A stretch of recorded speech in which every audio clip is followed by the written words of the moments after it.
Okay, great. So thank you, everybody, and thank you, Zayden, for that introduction. I'm Linda McCree, the director of the Graduate School Writing Center, and I'm going to start with some principles of citation. Those of you that are further along in your programs, these might be all very, very familiar, but the presentation is aimed at a pretty broad audience, and so we wanted to make sure to address lots of things. This may seem familiar, but it's always a good review. And while I'm doing the presentation, as Zayden said, we ask people to turn off their microphones so that we don't get feedback. But if you have any questions, Kelsey is looking at the chat and she'll feel free to interrupt and ask a question on your behalf while I'm presenting. So I'm going to go through these with some rapidity, but there'll be time at the end for questions, and then certainly again ask Kelsey. So first of all, if you don't know about the Graduate School Writing Center, we exist. You should know by now, hopefully. When we're open, we're on the 5th floor of McKeldin, but the Writing Center is available for online appointments. We've shifted all of our face-to-face appointments to online appointments, and there's our address. And you can also contact me directly at my email address. So one of the things that is the kind of ground level piece of information that you need to know about writing with sources is that they're really an essential part of academic writing. Academic writing always reflects that an author, you, is joining a scholarly conversation. That's pretty much one of the hallmarks of scholarly writing. And so because of that, citations to sources are then a distinguishing feature of academic writing as well. And so that idea of you being part of a conversation and that's what you're doing in writing in academia is something to keep in mind. And that really should be the principle of everything you do in terms of citation. The point is to let your readers know, your audience know, which conversations you've joined, exactly how you're using the language of others. We certainly see in the news lately the need to be really precise about what you're saying about other people's words, and that's true in academic writing as well. On the Graduate School Writing Center website, there's the link. We have a little kind of flyer about academic integrity and writing with sources. And so I'm not going to talk about academic integrity in general, but the section that's about proper citation, I'm going to use some of the exact same things that are on that website with a little bit more detail. So what is a citation? Hopefully this is familiar, but a citation, as I just said, is really a signal to your readers that this is information you've gotten from somewhere else, right? It's in academic writing, it's the idea that you are building on the ideas of others. And so a citation tells your readers, hey, here are the people I'm building on. This is the scholarly work where my work is grounded, etc. And just to be sure, because I've had students tell me that they didn't necessarily know what a citation looked like when they were reading academic work, here's an article from the Journal of Cybersecurity. And if you look at the text, hopefully you recognize what the citations are. But IEEE can be kind of funny since it's just numbering things. And I've had students tell me they don't actually know what those numbers are. So all of these numbers, if we were looking at this, it would be hot linked. All of these numbers are to citations, right? So that's what citations look like in the things that you read for your field. So again, why do we cite sources? This may, I often have students that are did not go through an American education system before they've gotten to graduate school, and sources are a little different. They seem to work differently here, rather. And in an American education system, writers are expected to acknowledge both the words and the ideas of others. The ideas that you never kind of leave it up to your reader to just know what you're citing. It may be the case that your reader does know who you're citing, that they are familiar with that source and the reference is clear, but it's always your job to make that very, very explicit. So the citation, again, demonstrates that you've done your research, so it demonstrates your own credibility, and then it also gives credit to whoever you're citing. When do you include a citation? Pretty much every time you refer to the ideas of others in your text, and that's important to keep in mind. That may be when you include an idea that you learned from a source that you summarized, or when you've directly quoted, then you're quoting not just the idea, obviously, but also the words. And then citations have two parts, the note in the body of your text and a reference at the end, and I'll talk about that with a little bit more detail in a minute. Students often have a little trouble thinking, oh, okay, well, I can just kind of change the words around and then that's okay, and I don't have to cite, or I can change the words around, and as long as I've cited, it's not plagiarism. That's not right. What you're doing when you cite is representing other people's ideas, but you need to be representing them in your own words, and I'll address that a little bit as well.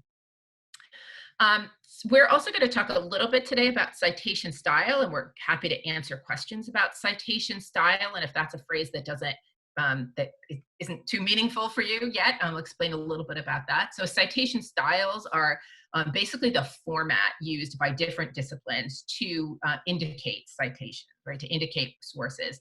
Citation styles all have the same information. They all say who the author is, what the title of the work is, the source, like the name of the journal or the book.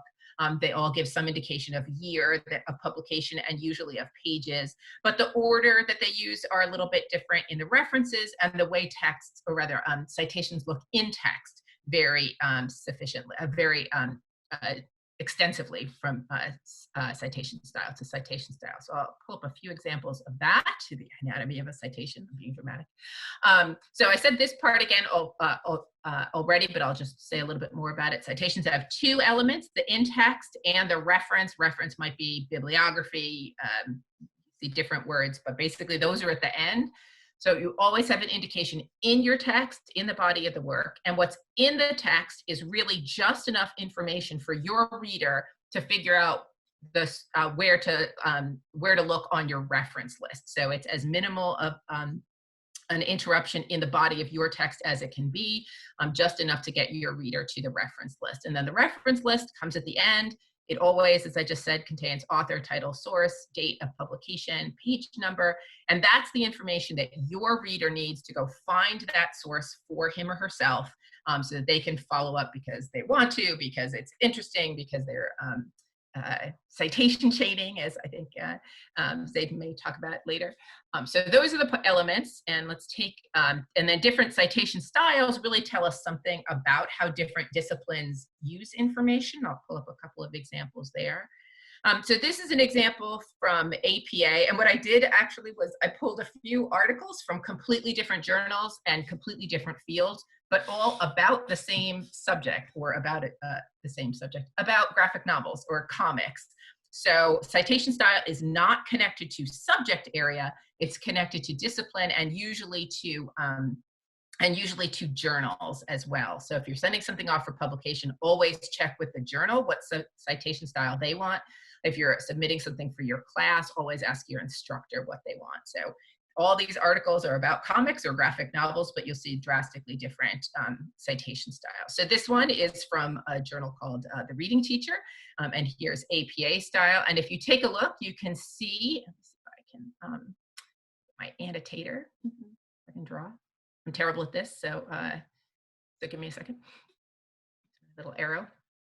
All right, the citations here are names. Whoops, that wasn't the best thing. Names and years, right? And that's what's important in to APA, when something was published and who the author is. And we see that again in the citation at the citation at the end. That's my annotating tool. This. The citation to, oh, that's terrible drawing. All right, we in APA we see people's last names. We don't get their first names; they're gender neutral, and the year. And those are the two most important things in APA: who said it and how recent it is. Okay.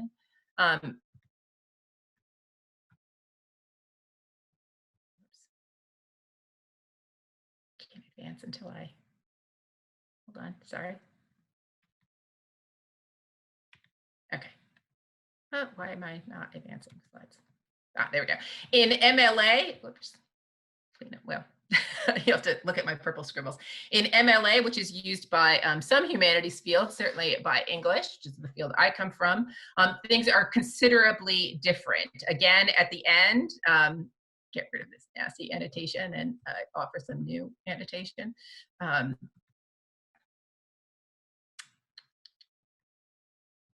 At the end, what we see is again the year, or the name rather, title of the journal, etc. But what we see in the text is significantly different, and I highlighted things so that you could see. MLA often says the name of the author and even of the source right in the text. MLA uses a lot of direct quotations, which are pretty rare in APA and IEEE, used by engineering fields. And then the information that you see in the brackets, in the parentheses in the text, is usually to the page number. And MLA is unique in that. Other citation styles don't really care about page numbers, but MLA is wants to be very precise about wording and ideas, right? So lots of direct quotations. If you haven't said the name of the author in the sentence, you would also put it here in the in-text citation. Whoops, jumped ahead to the next slide. So this would be Cleaver 29.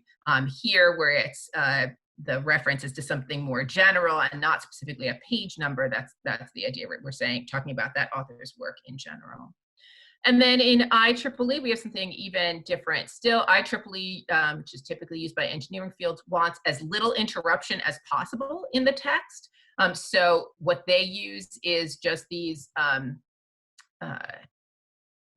is just numbers and brackets, right? And so if this were hot linked, which it was in the original, you would be able to just click on to, whoops, I keep doing that, click on to and see the source. But again, there's very rarely in the text is there introduction. Sometimes in IEEE, it'll say the name of the authors, etc. You see that sometimes, but most frequently what you see is just, here's the references, and you'll often see a list of them like this, a long list, citing several sources at once. And I'm happy to answer questions about that later on.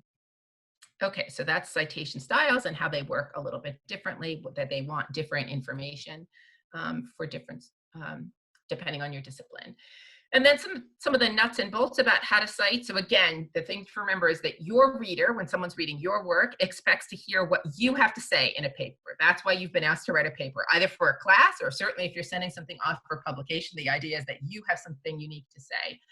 So again, your reader is expecting that you are joining an academic conversation, that you are using the work of others, you're building on the work of others, but your reader has come to your work to read your perspective. And so you need to provide that, not just references to a whole list of other people, but analysis, synthesis, comment, discussion. Even say when you're writing a literature review, when a literature review is all about someone, the work in the field, so other authors and their ideas, but still we're reading your literature review to see how you've pulled all that together. So again, the emphasis is on what you've done, not just the words of, not just the ideas of others. I've come to your work to see what you have to say. So when your reader then sees a citation, the indication that what readers know is that the citation is an indication that you're building on an idea there, right? Your idea has a source, but again, the expectation is that the words are your expression of that source, that they're not the direct words from the source, unless you've put things in quotation marks, which again is very rare in some fields. So what should you do? You should be concise with the words of the others, or with the ideas of the other source, because again, we've come to your work to hear your ideas, and you should be clearly indicating what's yours and what's an idea from a source. And you shouldn't expect your sources to do work for you, right? So you don't just kind of put them together and expect that people make sense of them. Your job in a paper is to clearly indicate to your readers how you're making connections across sources and why it's important that you've brought that source into your paper. A few different roles that sources play, and just as you're thinking about how you're talking about other sources, this can be useful. We could talk about a variety of different kinds of roles. So you might think of bringing in the voice of another text just to give the gist of the idea, right? So you're including a source to give the general idea of their claims, right? So you're talking about them very broadly. You might give them a mention, which usually then actually does refer to directly to a source by name, often including the author's names in your sentence, even in IEEE or APA. You might just provide the citation, so that's just kind of very broadly referring to something. So that's often what we see in IEEE, just the number in the brackets is really just a very broad citation. And sometimes you're using a direct quotation, and again, that's kind of atypical in APA or IEEE.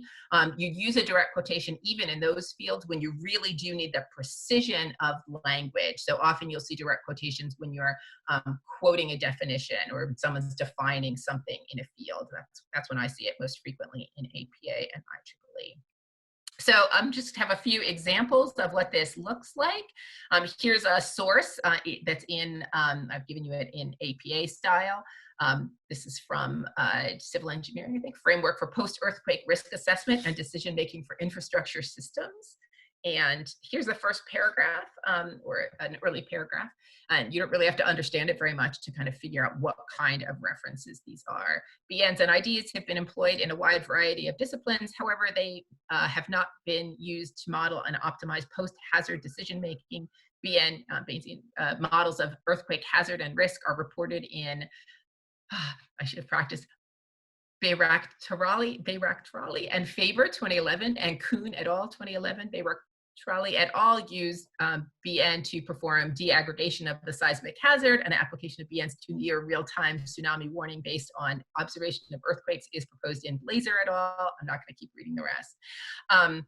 What kinds of sources, what role do the references play here? I think all of these actually, even the ones I didn't read, we'd refer to these as mentions, right? These are, we're actually saying the name of the source, and they're kind of making their work a little bit more important and being a little bit more precise, giving some general idea of what they're talking about, but really the who said it is important in this text.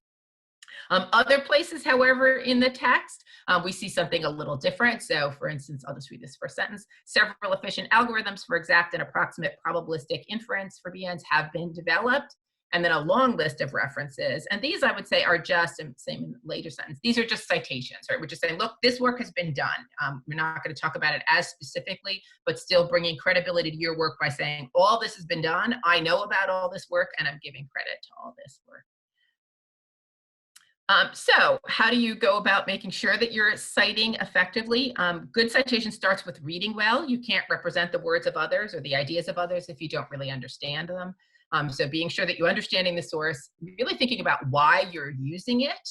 It's not, you shouldn't be using sources to stand in for your own ideas, but to incorporate to your own ideas. And so you have lots of tools for doing that. And I'm going to suggest one that you've maybe heard me say before, if you've ever heard me give a talk before. And that's something we refer to in the Writing Center as glossing.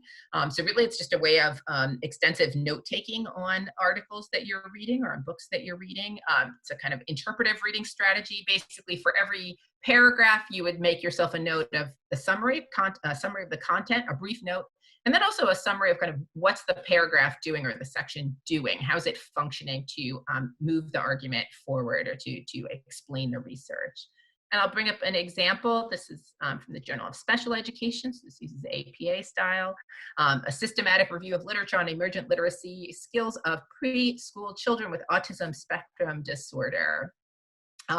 Here's the whole paragraph, and I'm not necessarily going to read the whole thing. I'll read a sentence or two.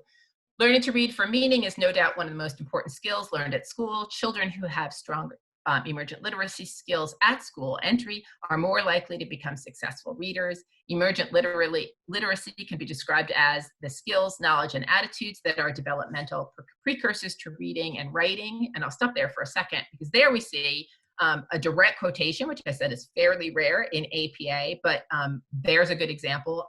The authors of this piece, Westervelt et al., wanted to be very precise about the language that they were using from Whitehurst and Lonergan, because that's a definition, right? And so they wanted that precision of their language. I could keep reading, but I'll just show you the example of the gloss. So here's a gloss, a summary of the whole paragraph.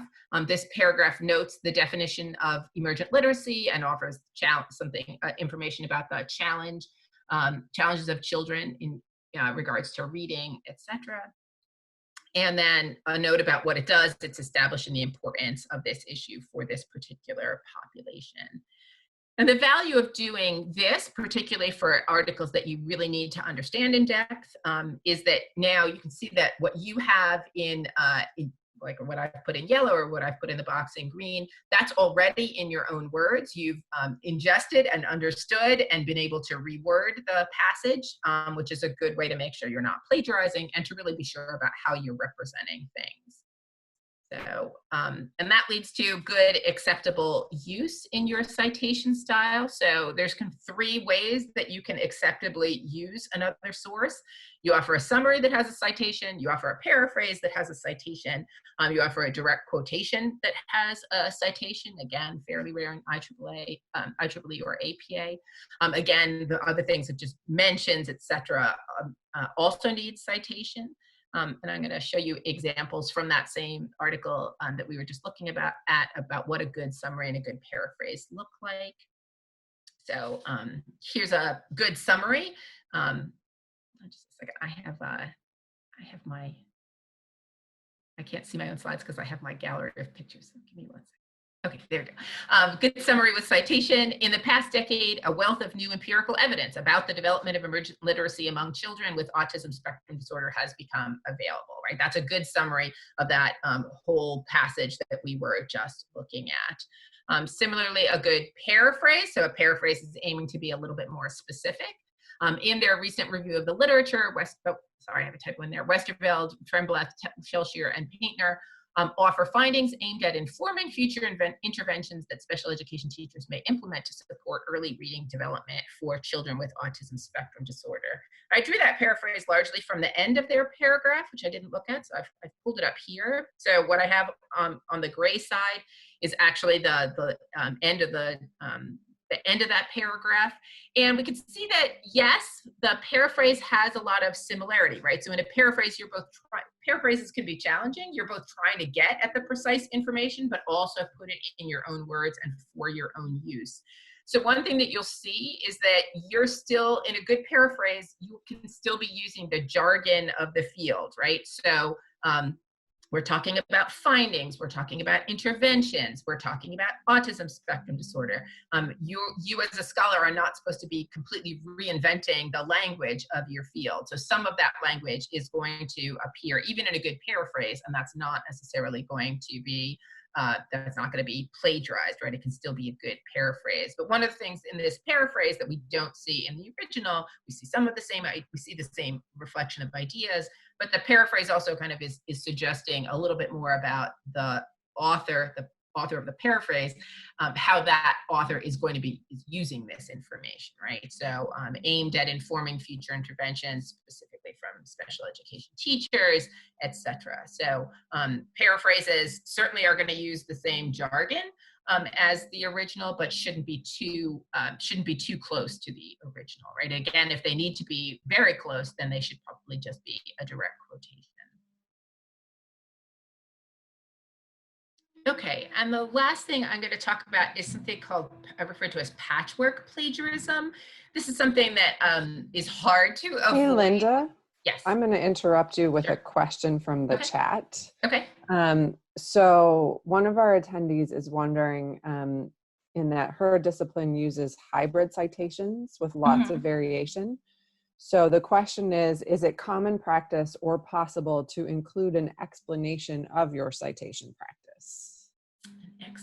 So I'm not sure I understand the question. Like to say, this is how I have approached citations in this paper, like explain rather than just them saying, or people realizing it's APA or realizing it's MLA, if you can explain how you're referencing your sources.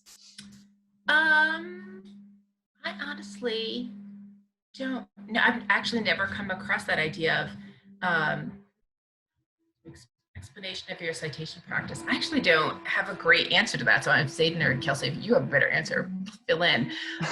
The only thing that I was thinking is that in so many cases, you are forced to follow a citation style, in that you are submitting your article to a particular journal and or publisher, and they tell you what style to follow. Right. So in my experience, it's been things like, follow this edition of Chicago using the author date format, along with these particular tweaks for our journal. So if you're writing for publication, it's much more likely that you will just have to follow and do what you're told. If it's a different context, like for your dissertation, I would definitely throw that back to Linda. Yeah, well, and I think so. If that's the question, I'm looking at the question from the chat. If that's the question, like that hybrid in terms of variation across journals, like some journals use this. I mean, I see this a lot in engineering journals, that they use like some variant of IEEE. So definitely where Kelsey, I'd agree with what Kelsey says. You're always just following whatever the journal says. And I don't think you necessarily have to provide an explanation. Yeah, I can't think about when you'd apply, when you'd have to explain. So I see that more, yeah, for publication, yeah, I see the rest of the chat question. Yeah, definitely. For your dissertation, ask your advisor what they think is best, and if it's interdisciplinary, you can also just go with one, and maybe somewhere in your acknowledgments or preference or something, or preface rather, you make some kind of, or in the first chapter, the very first time you use a citation, you say like, I'm using this because this. I think that's fine, but you typically wouldn't have to do that for publication. Yeah. Thanks. Sorry, it took me a minute to understand the context. Thank you. So again, patchwork plagiarism, which is a phrase that comes from this source, Rebecca Moore Howard, who talks about basically the ways that people relatively new to a field tend to put things together in patchwork as you're developing an understanding. And she's this great does this great research about this, that she asks something like 30 psychology professors who have all published multiple articles to summarize something in a different field. I can't remember what field it is, but like something about music education or something, and finds that they all do this kind of patchwork plagiarism because they haven't yet developed the language of it. So if you're relatively new in your field, it's something to really be paying attention to. And basically, she uses this idea of patchwork. If anybody doesn't know what a patchwork quilt is, there you go. That it's the idea of you're kind of constructing your text with pieces cut and pasted from other texts. So it doesn't quite become plagiarism in that it's not, you haven't pulled entire sentences, but it is kind of cobbled together. So here's her direct quotation: you're copying from a source text, deleting some words, altering grammatical structures, plugging in one-for-one synonyms, etc. And I'll show you an example just so that you see what we're looking at. This is, here's the original, the future internet, the Internet of Things, architecture, etc. Here's the actual introduction. The Internet of Things provides connectivity for anyone at any time and place to anything at any time and place, which is very specific language and has a good sound to it. In MLA, that might be the kind of phrase that I directly quote because it's very particular, but in IEEE, again, quoting is rare. With the advancement in technology, we're moving towards society where everything and everyone will be connected. The Internet of Things is considered as the future evaluation of the Internet that realizes machine-to-machine learning. The basic idea of the Internet of Things is to allow autonomous and secure connection and exchange of data between real-world devices and applications. The Internet of Things links real life and physical activities with the virtual world. That's very, very well written, very clear, and it may seem like it's impossible to say it any better. And so I think that's often what leads us to patchwork plagiarism. And here is a good example of patchwork plagiarism. The Internet of Things allows anyone, anywhere, any place to have connectivity, right? So I've changed that first sentence a little bit, but really not that much. As technology advances, our society is becoming one where everything and everyone is always connected. Again, I really haven't changed too much from the general, change a little bit of the structure from the second sentence. The third sentence, the Internet of Things is the future evaluation of the Internet because it accomplishes machine to machine. first of all, there's just something terribly wrong with that sentence. But again, a lot of the language is being used. And so I'll point this out. It's easy to write a bad example. This is a good example of bad research, right? That it's really just patching together those sentences, changing things around a little bit, but not really sufficiently. And I think, yeah, that's the patchwork. And I'm just going to end, again, a little tongue-in-cheek, the rules of Cite Club. If that's a reference to a movie you haven't seen, I'm not sure it's one I'd recommend during a pandemic, but there you go. The rules of Cite Club. Rule number 1, you're always citing ideas in your paper. And rule number 2 is also you're always citing ideas that you use in your paper. Citations are about your credibility, so that's an important thing to keep in mind. You're paraphrasing. Paraphrase, don't cut and paste, right? So putting things into your own words is the way that you really understand things. It's the evidence that you've really understood things. Different citation styles have different formats, but they all require some in-text indication and a reference list. The format varies, but they all require that. And if you're not sure about whether something should be cited, you should cite it. Always err on the side of caution. And that is my final slide. So I'm going to stop sharing mine and turn things back over to Zayden. And if there are questions, I certainly answer those as we're switching screens.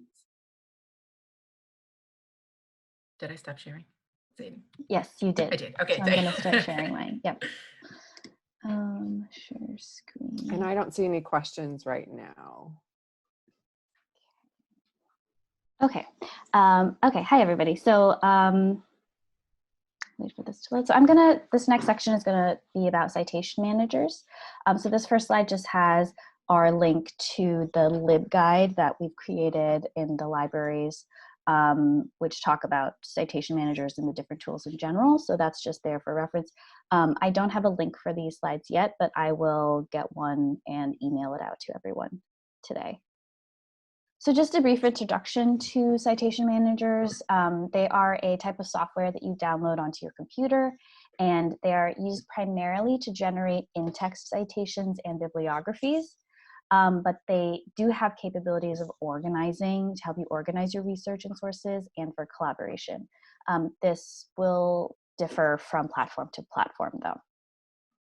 The 3 main softwares that we talk about and support in the libraries are Zotero, Mendeley, and EndNote Online. These are all free. Zotero and Mendeley are desktop applications that you can download, and EndNote Online is a browser-based software.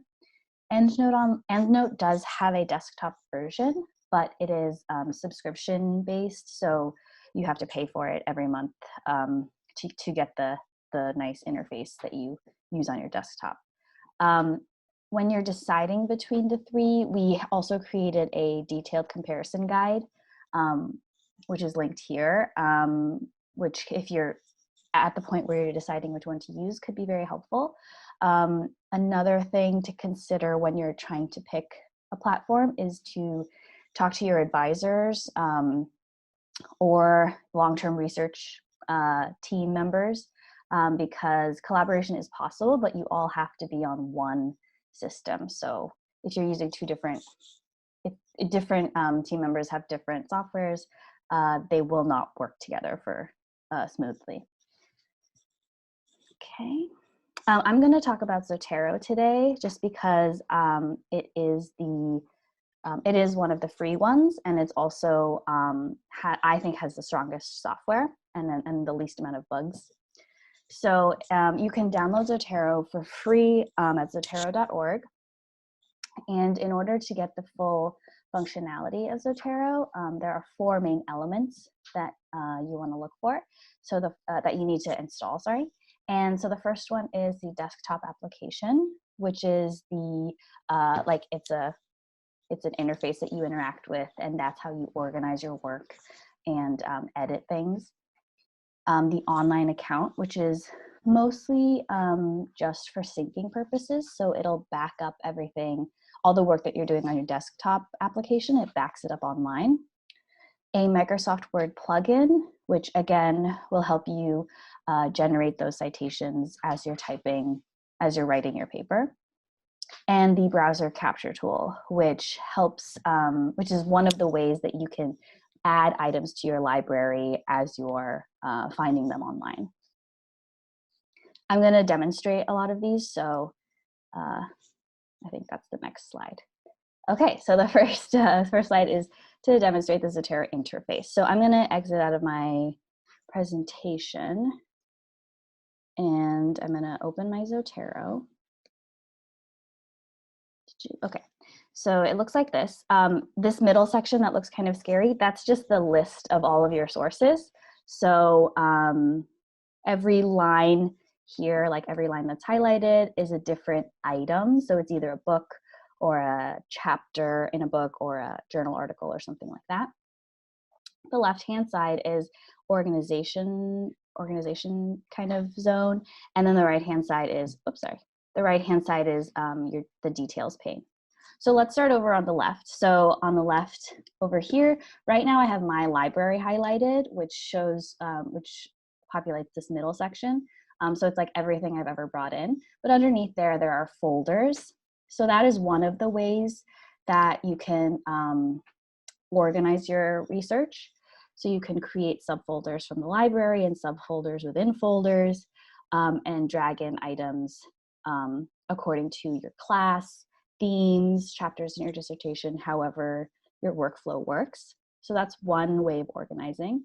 That's over here on the left. Another way is down here, this box in the corner. These are tags that were created based on items in your library. So a lot of the thing about the tags is that a lot of it is pre-populated. So as you bring in items in your library, these are kind of auto-generated from some of those items. So for example, I go back out to my library. I didn't create the Bernie Sanders tag, but it's here. So I'm going to click on it. So it looks like, and then it filtered down all of my whole library just to this one article. So this article from The Guardian. So in the metadata for that article was a Bernie Sanders tag. So Zotero created this tag in this corner so that I could see that. I don't use tags, so it's a little bit, so this is a little bit uncurated right now. I think I did have one tag for a class when I was starting to use this just to test it out. So right now I have my whole library, and then when I click on this tag, it's going to show me only items that are tagged from that class that I created. So you can create these tags, but a lot of them are auto-generated. Okay, and then the middle section, again, this is just your list of sources. And then when I highlight one, over here, the details panel gets populated with the different bibliographic fields. So all of these fields are editable, and these are the fields that are used to generate in-text citations and bibliographies in Word, which we'll do in a second. Note about these fields is that they're fully editable. So if I noticed a typo, or I notice that this journal abbreviation is wrong, I can just click in it and then correct it. And that will update that bibliographic field. Another note about the tags up here, there's a tab over on the right-hand side. And so you can see what tags this item has, or you can add them here and then just type it in. Okay, and then this top part up here, I call like the admin navigation panel.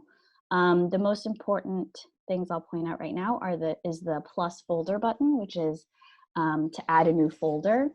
They're called collections in Zotero, but they look like folders. So you just click on that button and it asks you for a name, and then the folder will appear under here, under your library. The other very important button is the add button, new item. So this green plus button gives you options on how to add items to your library. which I will also demonstrate shortly. And then the search bar here. You can type in a title or author, and it should pull up that item. Okay, so that's the desktop interface. And so the next thing I'll show you is how to import items. So the two easiest ways to do that is to import an item from a PDF or to use the browser extension. So I'll first show you how to do it from a PDF. So I'll go back to my Zotero and I'll click on the plus green button and go down to store copy of file. So when I go— Zayden, we can't see Zotero. Okay, sorry. Let me try again. Desktop one. There we go. Now we can see Zotero. Can you see Zotero? Okay. Okay, so the first thing that I wanted to do was to add an item with a PDF, via PDF. So I'll go to the green plus add new item button and click on store copy of files. So when I click on this button, it's going to open up my folder structure that I have just on my computer, and it'll just let me select whatever file I want to bring in. So I click on this. Okay, cool. And it's going to open this folder that I was using previously. And it shows me, so this was a class that I took 2 years ago, and I want to bring in this PDF right here. So I click on open, and it's going to bring in this PDF and the metadata information into Zotero now. So I click open. Okay, and it's thinking. All right, so what just happened was Zotero brought in my PDF, and at first it kind of looked like it just had a PDF icon, but now it has this journal icon, which kind of just looks like a sheet of paper.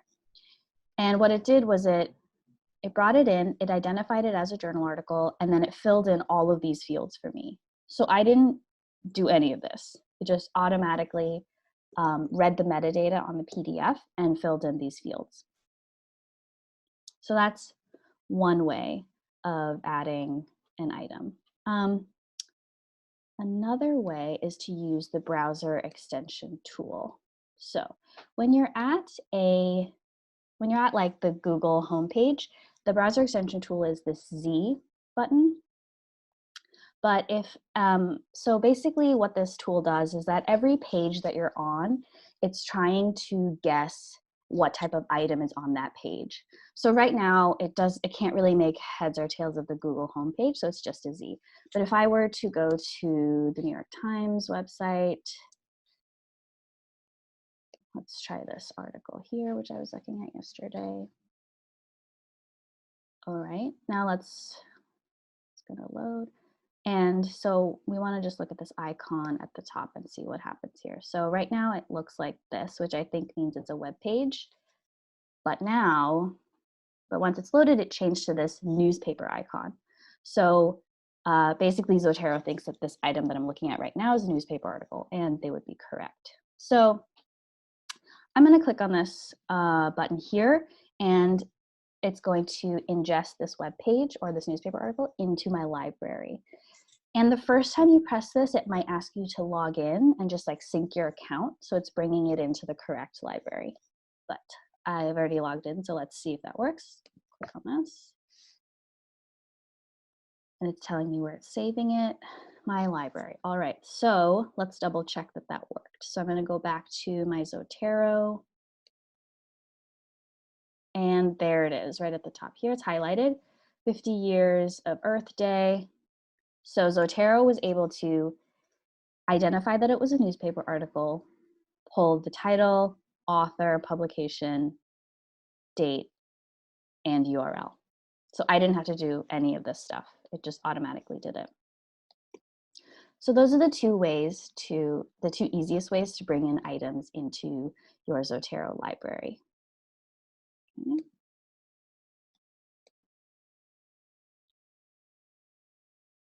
Okay, so now that we have some sources, I was gonna show you how this works in Microsoft Word. So the first thing is, yes. Before you start demoing in Word, we've had a request to for you to show how to edit any information in a citation that might be incorrect Oh, sure. in Zotero. Sure. So let me go back to my Zotero. All right. So if you want to edit any of the fields in Zotero, you basically just click on whichever field you want to edit and just start typing. So one thing that I do often is, I use APA a lot. So for APA, you need sentence casing for most of, so for all of the citations. So for titles, I always go back and I change the titles. So you just click in and just make everything sentence casing. And it's just as easy as that. Let's see if that works. And Zotero would be smart enough to change this casing as I change citation style. So it's easier to go to sentence casing. It's easier for Zotero to go from sentence casing to title casing, but not the other way around. So I just type that in and then I hit enter and then it's updated right there. Okay, so while you're there, can you show how to sort by tag again? Sure. So what I'm going to do is, so tags are down here in your left-hand corner. Right now I'm in my library, so everything, I'm going to be filtering everything when I click on these tags. So I'm going to click on my class tag and press that. And then, so this is everything that's tagged 791 in my library. So it's these 5 items. If I were to move to a different folder, like new collection, it looks like I only had 1 item there, and and that tag was not relevant. So it kind of reset the tags. And then if you wouldn't mind just showing quickly the web capture tool again, that would be awesome. Sure. Maybe with a journal article if you have one handy. Sure. Let's go to TNF. Online.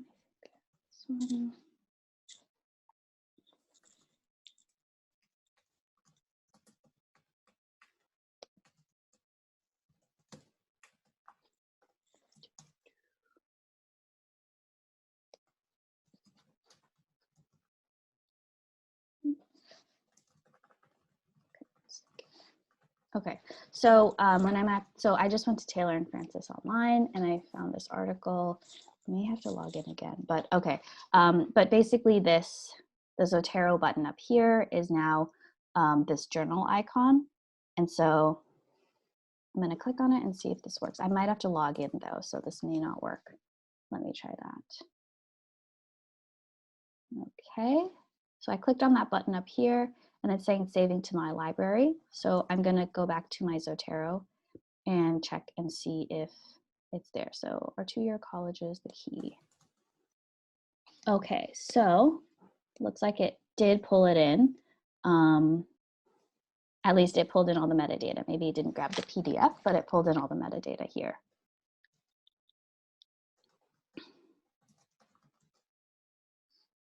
And when you're using the web browser tool, I would actually, I would very much recommend to find these articles through the UMD Libraries webpage or through our databases, because the metadata on the PDFs that we get through the library databases are much better than, you know, just a random one that you might find like on a personal website or something. That metadata is very good and it'll filter out like this really nicely and cleanly, and would just save you time later on. So that would be my suggestion with the web browser tool. Thanks, Aiden. Sure. All right, so there are no more questions. I'll move on to the Word demo. So when you download the desktop application, the Word plugin is supposedly automatically added to your word processor. And you can check this by opening your Word document, and you'll see the Zotero ribbon up here. If you don't see that and you have Zotero downloaded, there is a way to reinstall it. So you have to go back into your Zotero application, go to preferences, which is either under Zotero preferences or file preferences. For Mac, it's Zotero preferences. You want to be under the Cite tab and the word processors sub tab. And then here it's going to tell you, there's a button here that you can click to install the Word add-in.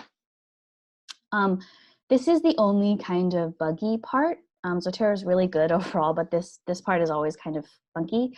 So because it's telling me that I don't have the add-in installed, but I definitely do, and I've been using it. So that's just wrong. But if you don't have it, or you're not seeing it right away, just go here and install it, and then open and close Word one more time. All right, so now that we've got it installed, this is our ribbon. So we're going to click on the Zotero ribbon. And these are our options for citations. So this is my paper, and I think these are very important things I've written down, but I need to cite them. So I'll put my cursor where I want my citation, and then I'm going to click on Add Edit Citation. Okay. All right, so now it's asking me what citation style I want to use. So I think the group is overwhelmingly APA, so I'm going to click on APA 7th edition and hit OK. All right, and now this red Z box pops up. And what it's asking me is it's asking me in Word, what item in my library would I like to cite at that point that I picked.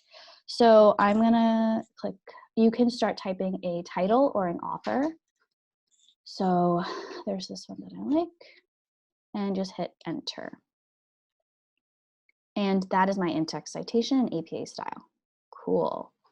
So now let me add one more. And sometimes the windows kind of jump back and forth between Zotero and Word.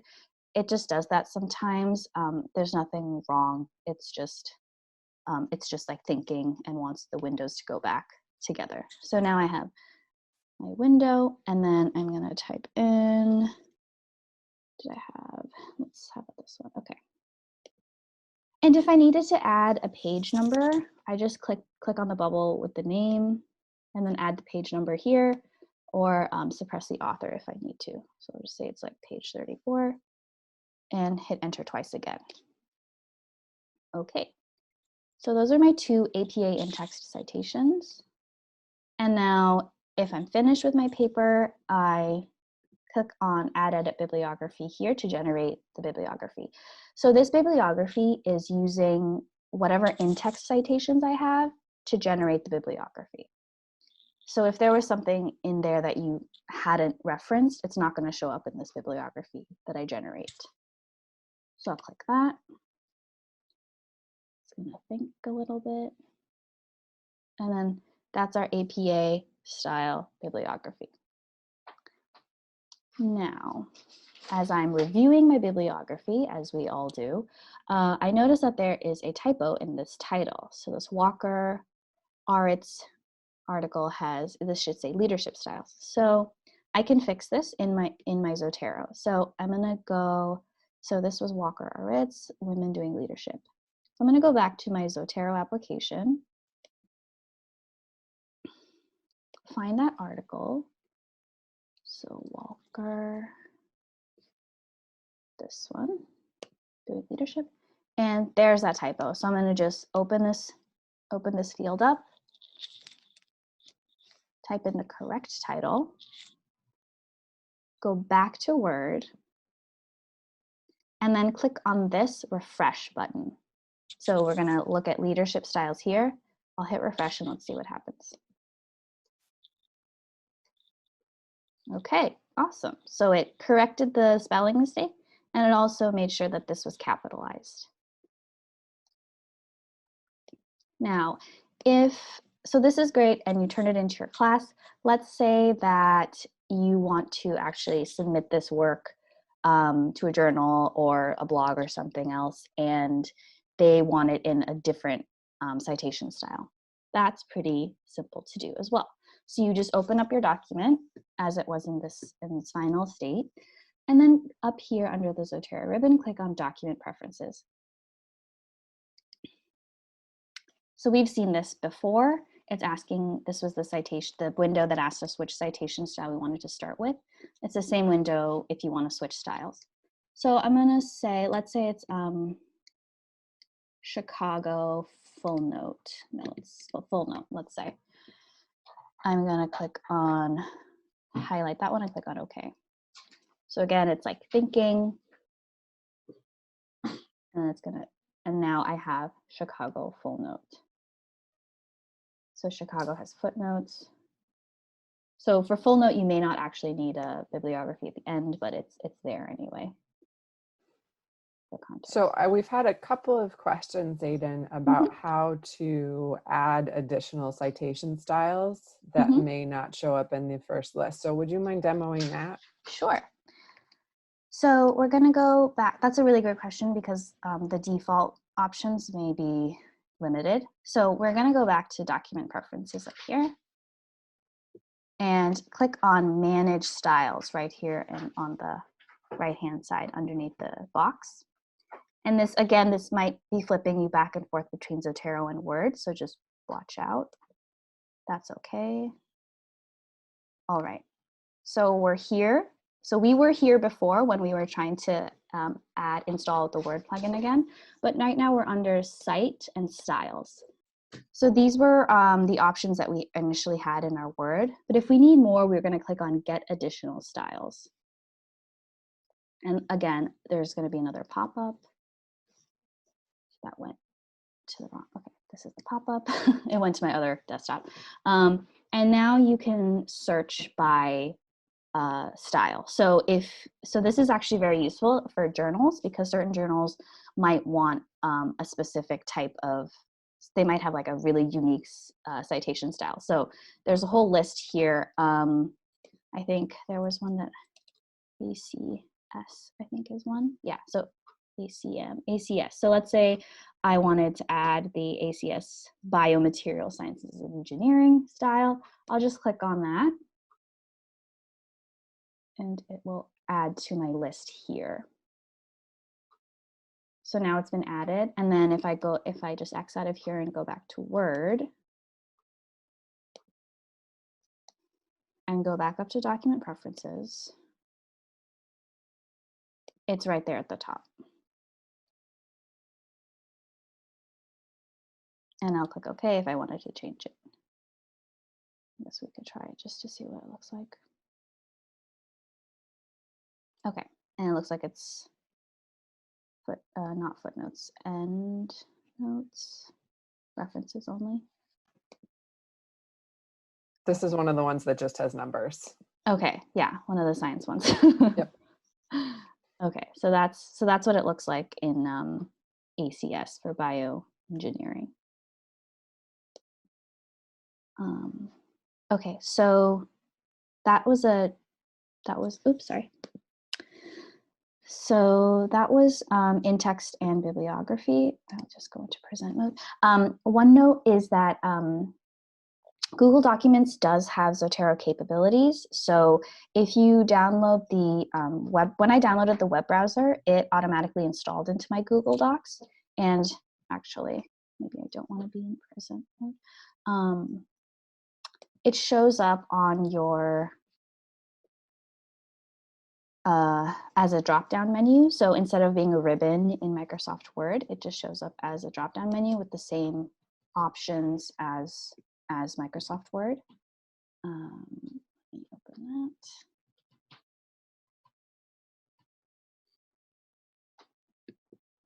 that. And so Zotero is right here.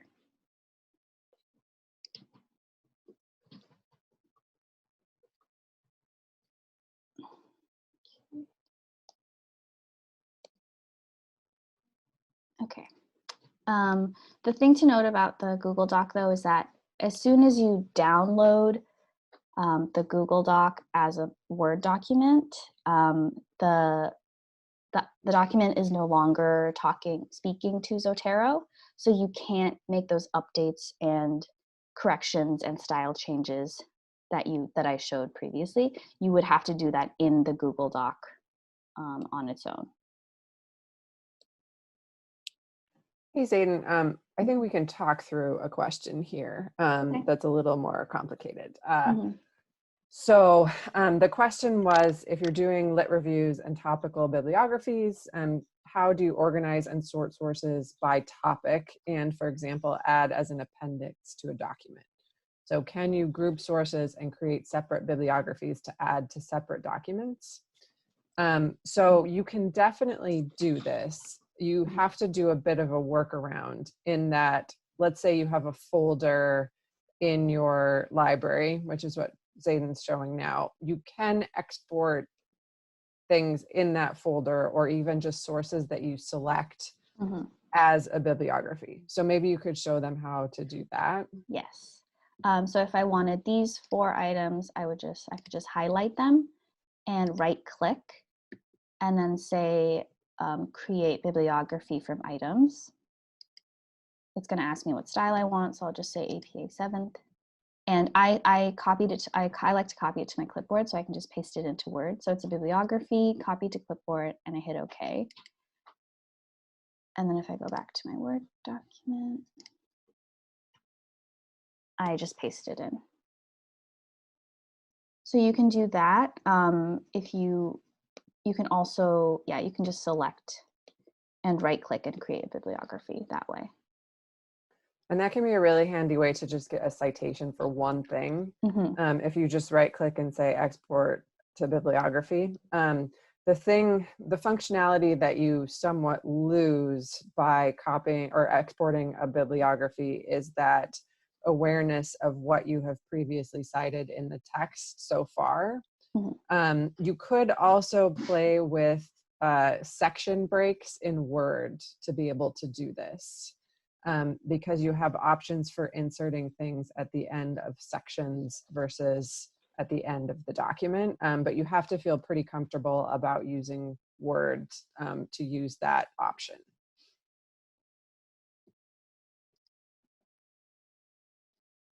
Okay.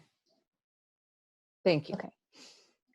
That was all I had for the demonstration. I just wanted to share our our citation tools webpage on our Research Commons website. And I have a link here. There is a link on that page to make an appointment with me if you need like one-on-one consultation help or troubleshooting or installing at any point. And then also my email address is there. And yeah, if there are any more questions, I'd be happy to answer them. And if folks have questions for Linda, you can go ahead with those as well.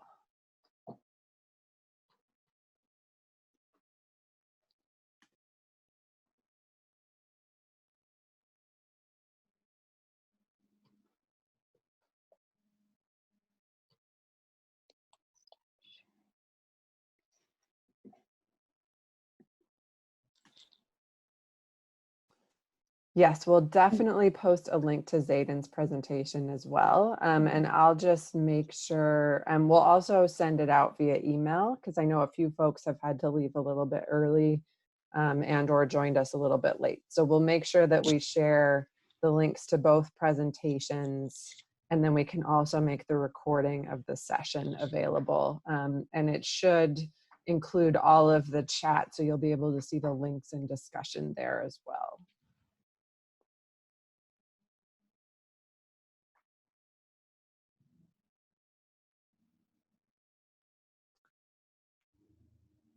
Yeah, so it sounds like this has been helpful for folks.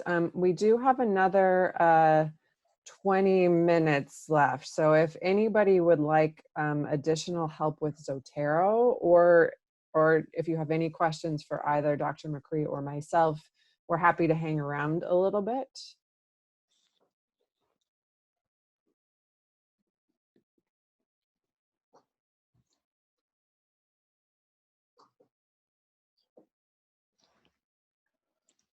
Oh, and I'm going to also email out a evaluation. So please, if you have any suggestions, look for that, and we'll definitely review all of your feedback for today's workshop. We're especially interested in hearing what you thought about the online format. Mhm. Thanks, Ahai. Nice to see you. Okay, Zayden, are you looking at the chat by any chance? I am. Okay. Kira had a question. How do you log into Zotero on the web browser? If I have to use a citation, can I create it within Zotero? Oh, okay. So, if the web browser in Zotero is, it'll ask you to log in. It'll prompt you to put in your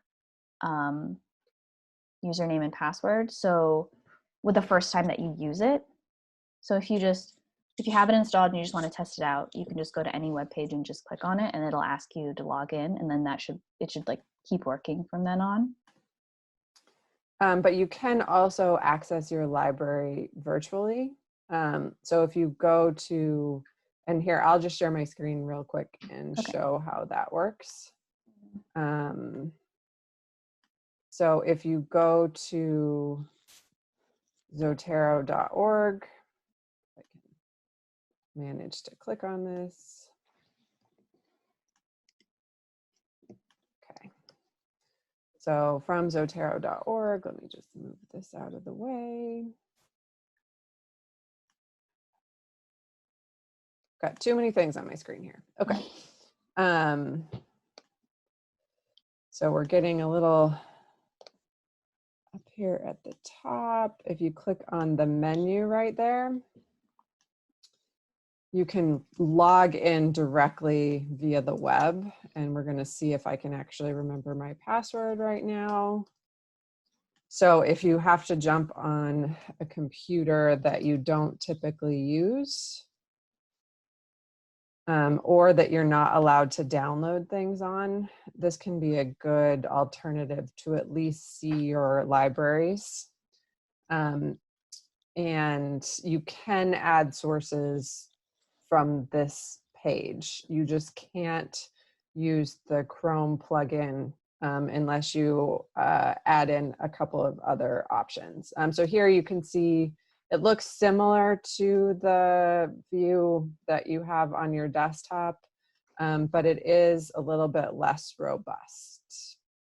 So this, I saw another question, this does sync across computers because you have logged in with your Zotero account. And does that answer that question? Okay, you do not lose access to Zotero after you graduate because it's totally free and open source. So it's not necessarily tied to your university status. Mm-hmm. Can you create citation styles in Zotero? You can. I think it involves a little bit of coding, but I have not done it myself. Mm-hmm. Let me see if I can find the page for that. And actually, a lot of this troubleshooting I just do via Google. So I'm literally about to type in Zotero create citation style. Mm-hmm. Seems like something that journals that want some kind of weird combination style should offer some guidance about. I know that's an ideal world. Mm-hmm. So you can request a style or create a style. So because Zotero is open source and has a large user community, there are people who will jump in and create styles. And that's detailed at this page right here. So there's a section about halfway down that says requesting new styles. And there's a link to request a style or instructions for how to create a style yourself.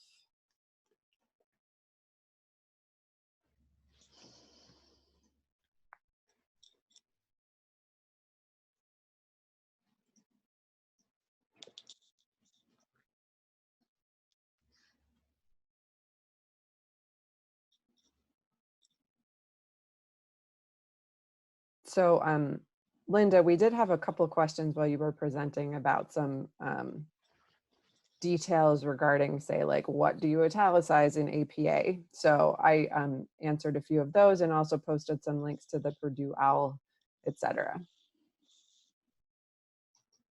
I missed those. Went back over the chat and I didn't see them, so thank you. So this one is definitely for you, that just popped up. So in case I want to use a cited statement, should I cite the cited statement or the original citation used in that paper? That's a good, so that really depends on the style. In MLA, there's an easy way. And in fact, I think the examples that I had pulled up actually offer a very easy, it's you do something called, your thing says quoted in your parentheses, you would say quoted in whatever. So I'm reading Smith, and Smith quotes Jones. My reference would be, as Jones argues, wait, did I say that right? Blah, blah, blah, blah. And then in the parentheses, it would be, quoted in Smith, if I got that right. That works in MLA. Other styles don't make that such an obvious citation. The expectation being you would go back and look. So for instance, in IEEE, I've never been able to find how to do that in IEEE. And I think that's because in IEEE, you would never, you would always go back and look for the original source. In APA, Zaid might be able to answer that. I know there's a way to do it in APA too, and it's very similar, right? It's also kind of quoted in, is that right? I think, yeah, I mean, that's what I've used, yeah. Yeah, you see it fairly rarely in APA. It's very much, it's something that you see it a lot in MLA because there's a lot of quoting text. Whereas APA and IEEE don't quote text as much. They're referencing big ideas or findings. And so, yeah. So I just went back over our pre-workshop poll to make sure we answered those questions. And someone did have what is no doubt a more in-depth question, in that it's asking about how to find sources better. So we could do several workshops on that topic alone. So what I would recommend is making sure that you're in touch at some point during your grad student experience with your subject specialist librarian. And so that's the person who is most familiar with the library databases for your discipline. So I work with foreign languages, so I spend most of my time in the MLA International Bibliography database, maybe historical abstracts, maybe a couple others. But we have plenty of folks who are available to help you become more effective in your searching.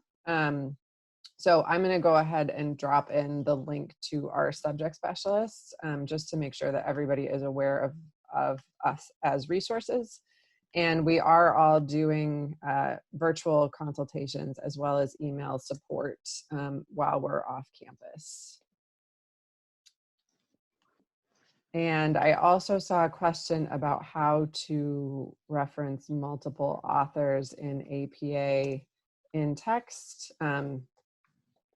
So I'll just grab the link from the Purdue OWL for multiple author in text citations. I think let me go back. I think one of my slides had an example of that too. Let me go back and pull up that slide again. So they have a nice explanation of that. So we'll share that here.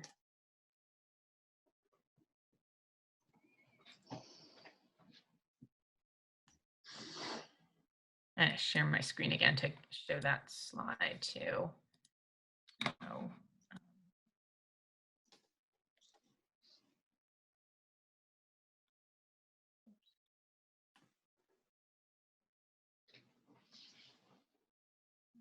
This one. So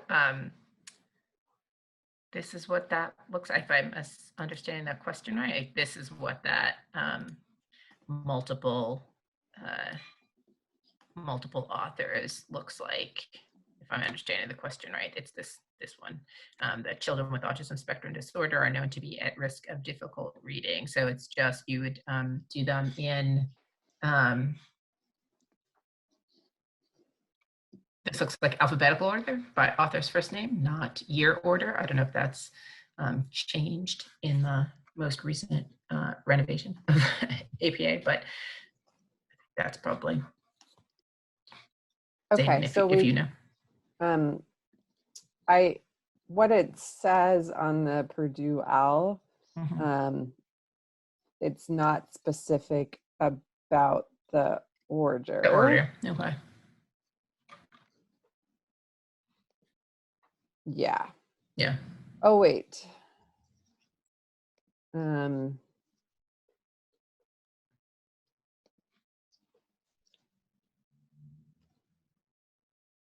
Order them the same way they appear in the reference list.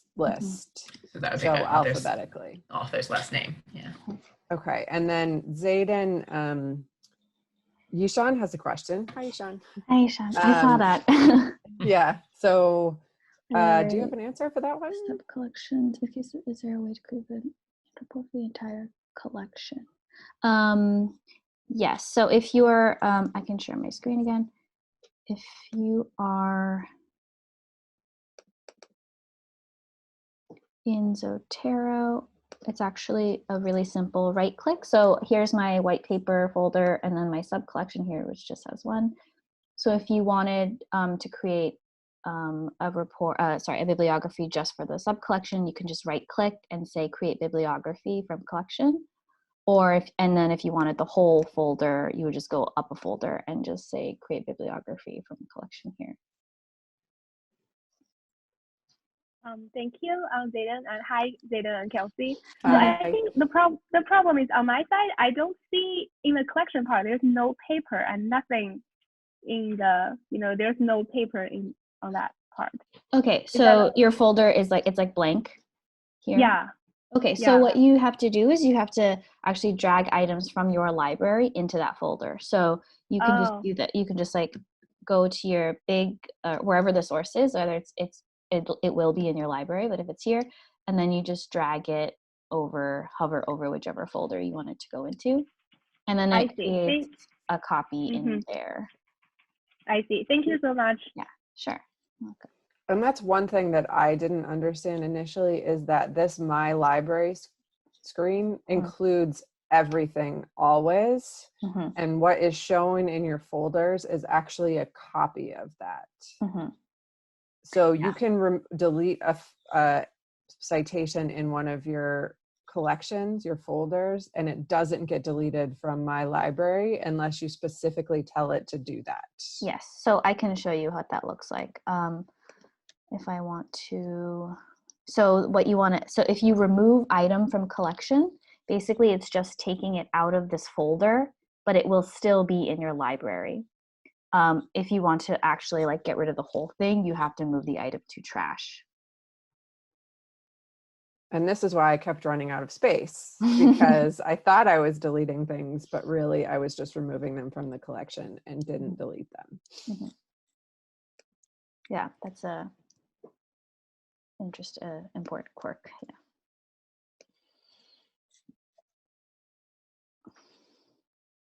Great.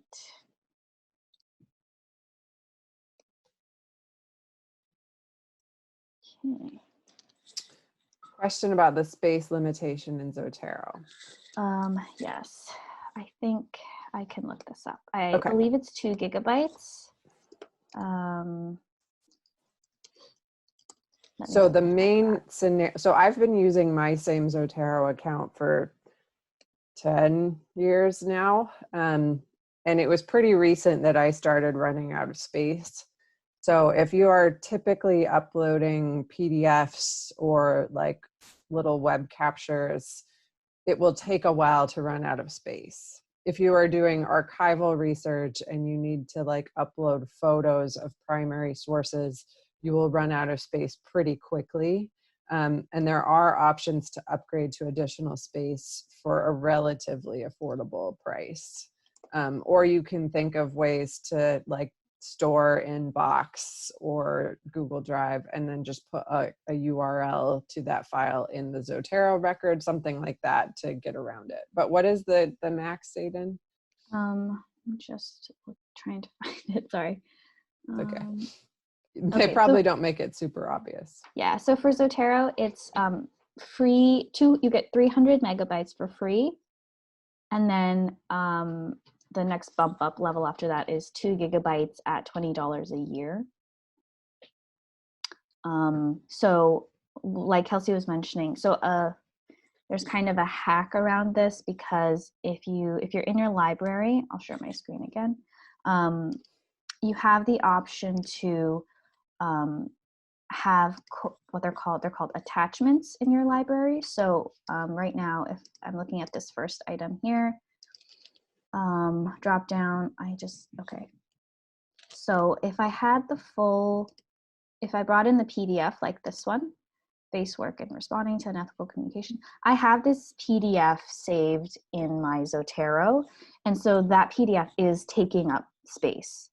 So if I'm trying to save on space, I can remove this item as an attachment, and then only the bibliographic information will stay there. So the thing about why this is here in the first place is when you use the browser capture tool, if possible, Zotero tries to bring in the actual PDF also. So if I were to click this, like, it would open in my Acrobat viewer, so I could actually read the article and see it. But it does not necessarily have to live and be stored in your Zotero library. You can save this somewhere else on your computer, and that would free up space so that it wouldn't count towards the 300 megabyte limit. And for the secondary question, when you open that file like Zayden just did, you can annotate it using your Acrobat. And when you save it, it will save in a location that Zotero will continue to find, and that Zotero is backing up to the internet. So your annotations will be there the next time you open that PDF file.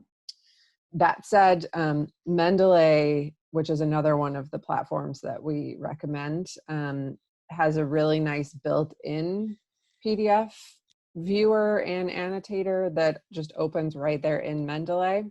So if you do a lot of annotation in PDFs, then you might want to look into Mendeley, which does have a lot of similar features to Zotero. I'm not much of an annotator, so I massively prefer Zotero, but you should choose what fits best for your workflow, because then it means you're more likely to continue using it over time. And although you can't annotate directly on the PDF in Zotero, you can add notes to like the item at the item line. You can add notes, and that can be, if you want to, if that works for you. You could also add notes here when you're looking at the PDF itself. And I can show what it looks like in Mendeley if people want to see. Oh, sure. That would be great, Linda. Yeah. Let me share my screen. So this is my Mendeley, and you can see, like, you can highlight and you create a text, and it makes a little text, and then that annotation shows up. Shows up here in the notes too, which is nice. So again, for MLA, where I do a lot of actual quoting from texts, being able to, you can both kind of cut and paste notes, cut and paste text right into the note, or make your own annotation. So that's what that looks like.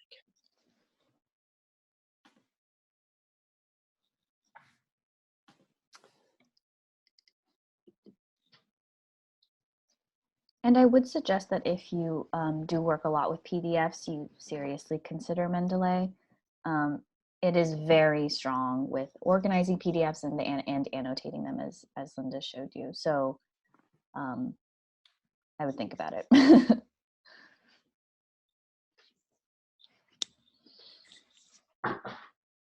Okay, we've got one more minute if anybody has any other questions.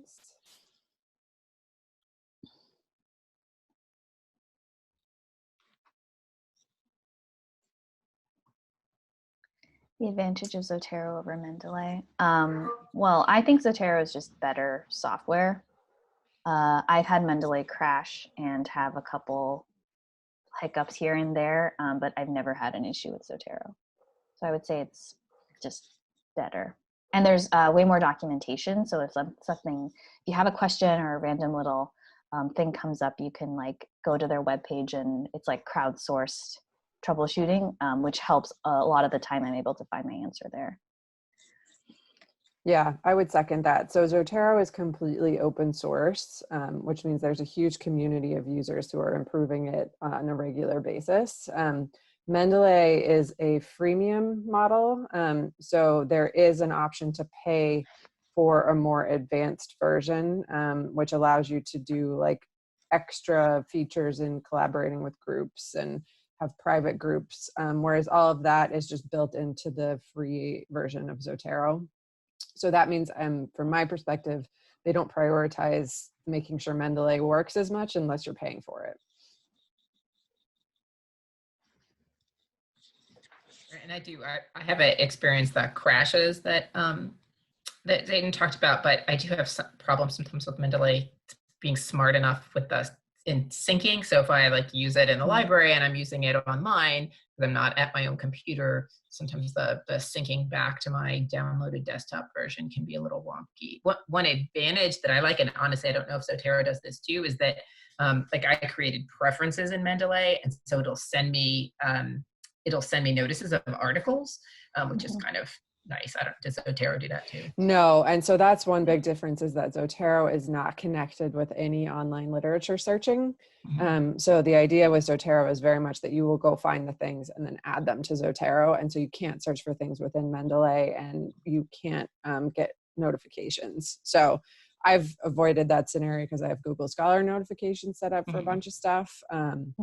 But again, I'm fairly devoted to Zotero at this point in my life, so I'm pretty biased. Yeah. I mean, and it's I have Google Scholar set up as well. The Mendeley searches don't always find brand new stuff, but they often do. I mean, in searching for grad writing stuff, often the keywords are kind of fuzzy, and so it does actually give me a pretty broad swath of things.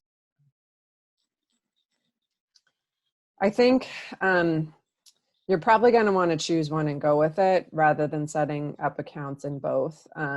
You can, like, let's say you start using Mendeley and in 2 months you decide you absolutely hate it and you don't want to use Mendeley. You can export your Mendeley library into Zotero, but you cannot use both at the same time. So if you start writing a paper and use Zotero to insert your in-text citations, you cannot switch to Mendeley afterwards and use that for the second half, because they do not communicate and your citations will get corrupted and it will not work. And I say this because I had a lovely person writing their dissertation who had used both and was in a bad spot like the week of their defense. So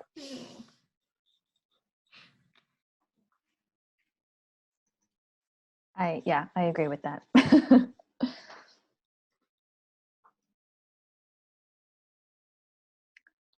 Okay. I don't see any other questions. So I think we're at time. I will send out slides and a wrap-up survey just to see how this format worked for everybody, along with some other questions and information for getting in touch with all of us if you would like to follow up on anything that came up today. Okay, so I think we're at the end. So thanks very much, everyone, for coming. Thank you. Thank you, Kelsey. Thanks, everyone.